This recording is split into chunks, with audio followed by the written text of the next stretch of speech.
Greetings, gaming citizens, Mike here. Growing up, I was a massive Nintendo kid. Even today, I still heavily lean towards playing games from Nintendo, as you can see on the shelf behind me. One of the most consistently enjoyable experiences I've had from playing so many Nintendo games was from playing Mario Kart with friends, whether it was on the Wii at my house or playing 8 Deluxe at my friend's place. I had never really been made aware of Sega's entries into the racing genre until later on, with titles like Sonic Riders and Sega All-Stars Racing having hit the scene unbeknownst to child me. When Takashi Iizuka, the current head of Sonic Team, fired verbal shots at Nintendo's Mario Kart after announcing Sonic Racing CrossWorlds at this year's Summer Game Fest. Also, unlike another kart racing game, this game will have online cross-platform matchmaking. So you can race against all of your friends across all of the platform. I wasn't sure what to think of the game at first. I felt it was low-hanging fruit, frankly, to punch up at a competing kart racer with just the added flex of crossplay and collaborations with other IP. It wasn't until I sunk a few hours into the Grand Prix that I determined that Sonic Racing CrossWorlds is absolutely more than just another kart racer. It may very well be the best racing game of the year so far. Sure, we did have that other kart racer come out earlier this year, but this one felt more action-packed and had Joker Persona 5, so naturally, I was compelled to play this game. Well, thanks to Sega, who provided me with a review code, I was able to check out the next evolution in Sonic Racing. Without further ado, let's buckle up and hit the gas on Sonic Racing CrossWorlds. Sonic Racing CrossWorlds is a great kart racer when it comes to pacing. Compared to other kart racers, this game has far more action ingrained in the gameplay rather than being a relatively casual 3-lap romp. CrossWorlds doesn't beat around the bush. You're always right in the action for every second of each lap. Every time I start a new track, it pumps me up and I'm ready to go big or go home. This isn't to say more casual experiences are necessarily a bad thing. I believe Mario Kart and this game can coexist, with both serving unique purposes as kart racers.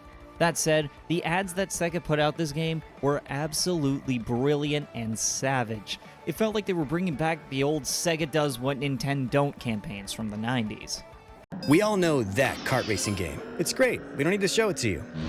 But what if you can blast through and race on a whole nother level?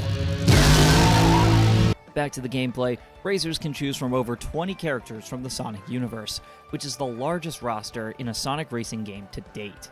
Not only that, but more characters from licensed franchises will join the fray in the Season Pass, the likes of which can be found and purchased on the official website. Each character has their own unique vehicle, which gets into one of the biggest aspects of the game: vehicle customization. Vehicles in CrossWorlds have 3 parts: the front, the back, and the wheels. Each of these pieces affects the 5 stats a vehicle has, with those stats being speed, acceleration, handling, power, and boost. This is a cool feature, but one part that kinda irks me about it is the necessity to select a build to customize. When you switch out a part of the vehicle for something else, you can only modify vehicle builds that specialize in one of those aforementioned 5 stats. This means you can't equip a front half that greatly boosts speed while also having a back half that bumps up your handling. I get that this is likely for balancing purposes, but it does make it a bit difficult to have a balanced build, which is something I intend to do in other kart racers. Another feature for your vehicle are gadget plates. Just when modifying the build wasn't enough, you can add buffs to yourself with gadgets to shake things up. You earn gadgets by playing more of the game, and they can give you all sorts of improvements, including boosts to one of the 5 stats from earlier, or capacity to hold rings, and even starting with an item like a speed boost at the beginning of the race.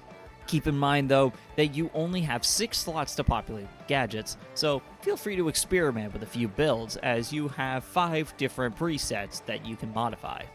Okay, so now we have our vehicles. Now it's time to talk about where we're racing.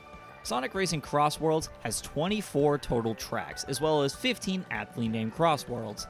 At the end of the first lap, you'll encounter a lane with 2 sides, each with a ring portal at the end. Whoever is in first place chooses which ring everybody jumps in, and all the players are transported to a completely different track for the second lap. This is such a cool idea and adds a new layer of strategy for maneuvering around the course to snag first place. My one critique of this, however, is that the game tends to drop a handful of frames when driving through the ring portals. My review code was for PlayStation 4, so understandably, things like this may happen since the priority in the game's development was probably for current-gen systems. But having said that, the slight dip in performance didn't take me out of the action at all. On the subject of the regular tracks, it is super neat to drive through destinations like Apatos or Radical Highway from Sonic Unleashed and Shadow Generations respectively. The surroundings on these tracks make the areas feel more alive while you're burning rubber on the racetrack. The track layouts are also pretty well done, complete with tight turns and thrilling segments where you can take to the skies or skip along the water. It's especially cool how in the Grand Prix, the fourth course is just the 3 courses you already ran through, but all connected through ring portals. What would be even cooler would be if you could select which 3 courses were in a race and race through that as opposed to standard Grand Prix track sets. So if Sega is looking for ideas, there's one for you. When you're not feeling like doing a typical Grand Prix run, there are all kinds of game modes for you to choose from. During the network test, players got a taste of the limited time events that rotate in the festival mode.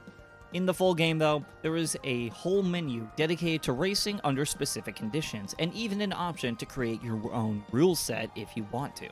While I didn't think to get footage of the festival mode at the time, I do encourage you to follow the official Sonic social media accounts for when new limited time modes kick off, because they are absolutely a good time.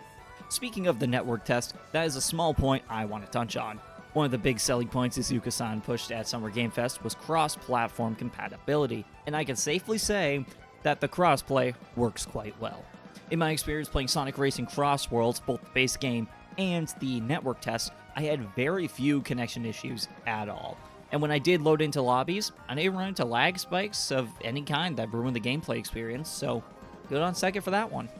Sonic Racing CrossWorlds is an incredible high-octane kart racer that's brimming with hours of fun between friends, complemented by a solid stream of post-launch content with DLC, featuring properties such as Hatsune Miku and Minecraft. That is a very wild sentence for me to say. It is incredibly satisfying to drift my way through all the courses in the game, and the extra modes are absolutely a good time to dive into. If you have to choose just one kart racer to play this year, I would make it this one. Sonic Racing CrossWorlds comes out on Nintendo Switch and Switch 2, PlayStation 4 and 5, Xbox Series, and PC on September 25th. Massive thanks to Sega for providing a review code of this game. That's going to be it from me. Stay vibing and thriving, everyone, and I will see you on the racetrack.